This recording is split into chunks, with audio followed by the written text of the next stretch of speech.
Assalamualaikum warahmatullahi wabarakatuh. Alhamdulillahirrabbilalamin. Wassalatu wassalamu ala ashrafil anbiya'i wal mursalin wa ala alihi wa sahbihi ajmain. Bapak dan Ibu, saudara sekalian, baiklah kita berjumpa kembali dalam pembahasan ISP 2020 tentang sesi telah instrumen komponen mutu lulusan. Bapak dan Ibu, bagaimana keadaan? Sehat semua? Ya, Alhamdulillah kita semua dalam keadaan sehat walafiat. Baiklah Bapak dan Ibu, saya Usman Musa akan bersama Bapak dan Ibu selama 15 menit. Bapak dan Ibu, tujuan utama dari pembahasan materi kita adalah yang pertama memiliki persamaan persepsi tentang butir IASP 2020 tentang komponen mutu lulusan.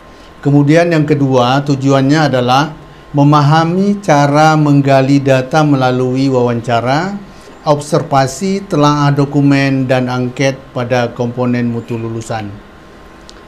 Bapak dan Ibu, alur pelatihan komponen mutu lulusan itu yang pertama pembukaan, kemudian dilanjutkan dengan ikhtisar mutu lulusan, dan kerja individu, presentasi dan tanya jawab, dan yang terakhir refleksi.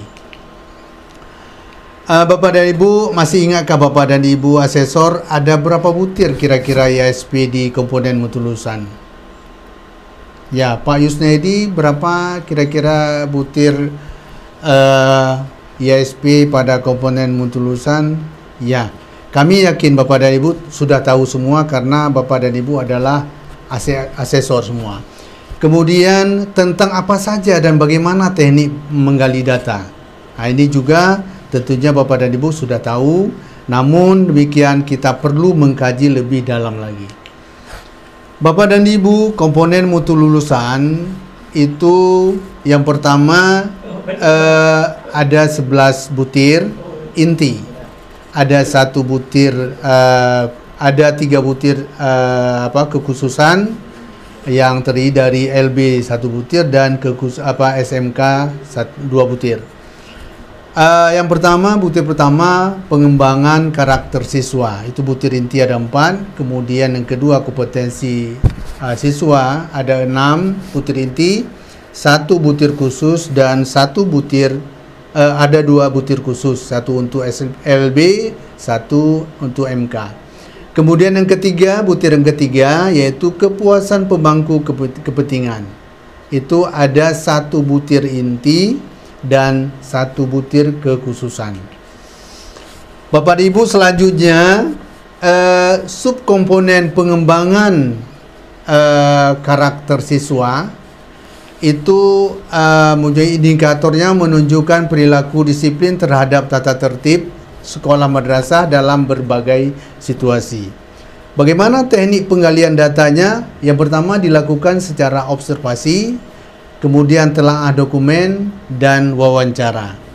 Kemudian pada butir yang kedua, subkomponen pengembangan karakter siswa yang indikatornya menunjukkan perilaku religius, itu penggalian datanya dilakukan melalui observasi, telaah dokumen, dan wawancara.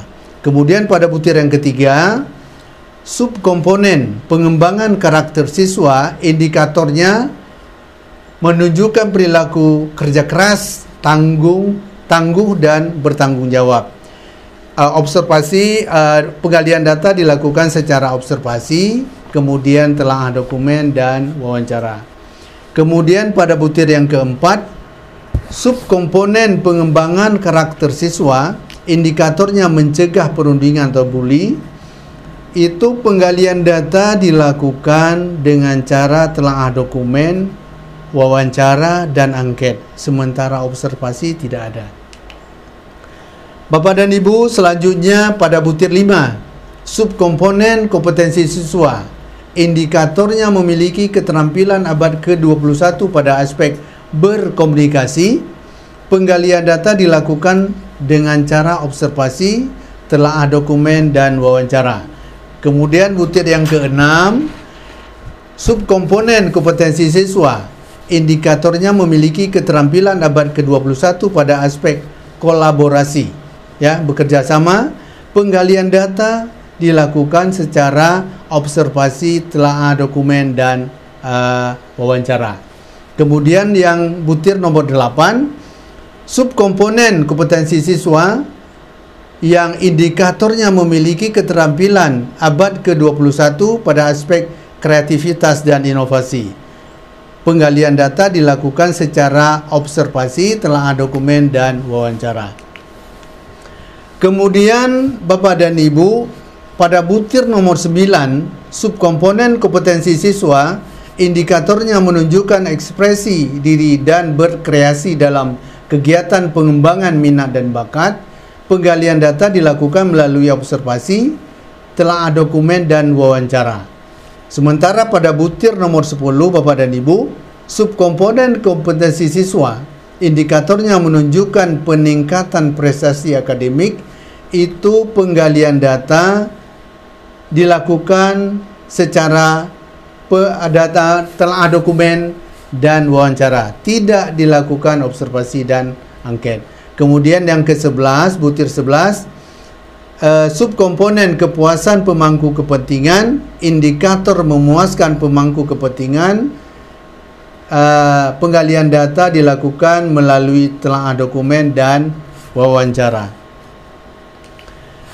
Kemudian selanjutnya Bapak dan Ibu, untuk butir khusus ini ada 3 tadi. Yang pertama, untuk butir 1 SMK, itu subkomponen kompetensi siswa, indikator memiliki kompetensi siswa sesuai kompetensi keahlian.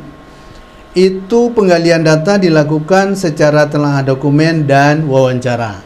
Kemudian pada butir 2 SMK, kepuasan pemangku kepentingan, indikatornya menunjukkan daya serap lulusan di dunia kerja atau usaha. Ini penggalian data dilakukan melalui telaah dokumen dan wawancara. Sementara yang terakhir untuk butir 1 LB, itu subkomponen kompetensi siswa, indikatornya menunjukkan kemampuan kebutuhan khusus sesuai dengan jenis kekhususannya. Itu penggalian data dilakukan dengan 3 cara, yaitu observasi, telaah dokumen, dan wawancara. Bapak dan Ibu, kita mengulang kaji kembali ingatan pada aspek dalam IASP 2020. Yang pertama, aspek dalam IASP 2020, yang pertama komponen. Kemudian yang kedua, subkomponen. Yang ketiga, indikator. 4, pernyataan. Yang kelima, capaian kinerja. Yang keenam, pembuktian kinerja. Dan yang ketujuh, rangkuman hasil penilaian. Ini aspek-aspek yang ada dalam IASP 2020. Bapak dan Ibu, sekarang kita masuk dalam kerja individu. Ya, kami sudah mengirimkan, tolong Bapak dan Ibu nanti mendownload tugas yang ada di Google Classroom.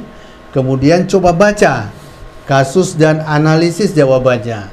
Kemudian buat PPT untuk jawaban kasus setiap butir. Kemudian nanti secara acak akan saya pilih salah satu seorang presentasi. Kemudian masing-masing asesor membahas satu soal dalam presentasi. Bapak dan Ibu, kami beri waktu 5 menit untuk mengerjakan. Ya. Bagaimana Yusnaidi, sudah siap? Ya. Ya, nampaknya Yusnaidi sudah siap. Taufik? Oke. Ini kami anggap sudah di-download semua di dalam Google Classroom. Baiklah, Bapak dan Ibu, kita lakukan diskusi pada kasus komponen mutu lulusan. Bapak dan Ibu, tadi Bapak sudah lihat. Marilah kita lihat bersama lagi. Coba disimak, saya baca apa yang sudah saya kirimkan tadi. Ini kita ambil satu kasus saja, yaitu pada butir 2. Yang pertama, Anda sedang bertugas di sebuah SMA negeri. Pada hari Jumat, saat waktu menunjukkan pukul 11.30 WIB, terdengar informasi dari pengeras suara di sekolah bahwa sholat Jumat akan dilaksanakan di aula sekolah. Anda melihat para siswa bergegas untuk menuju ke aula tempat sholat Jumat. Namun Anda temui juga sekelompok kecil siswa yang membawa sejadah sedang asik ngobrol di kantin, seakan tidak mempedulikan informasi sholat Jumat. Seluruh siswa menjalankan ibadah sholat Jumat berdasarkan angket, menunjukkan siswa taat. Dari wawancara dengan guru agama, guru mengaku masih ada anak yang lalai untuk mengerjakan sholat. Nanti ada tabelnya, pertanyaannya pada tabel rangkuman. Di aspek keberapa Anda menuliskan kesimpulan hasil penggalian data di atas? Kemudian tulislah kesimpulan deskripsi pada kolom tabel pada kolom 3 tabel rangkuman. Kemudian tentukanlah capaian kinerja kolom 4 tabel rangkuman. Dan yang terakhir, skor kinerja pada kolom 5 tabel rangkuman. Bagaimana Yusnedi, sudah siap? Sekarang Bapak dan Ibu kita lihat nih tugas yang dikerjakan oleh Yusnedi. Ya, nampaknya ini sesuai ya. Ya. Yang pertama aspek jawabannya aspek 2 partisipasi siswa dalam kegiatan ibadah.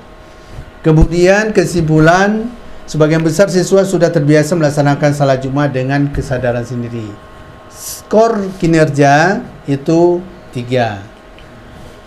Bapak dan Ibu, setelah kita mengikuti tugas tadi, tentunya pada sisi terakhir ini Bapak dan Ibu perlu mengisi refleksi, ya, perlu mengisi refleksi. Kami silakan Bapak dan Ibu mengisi refleksi. Kemudian kami rasa setelah selesai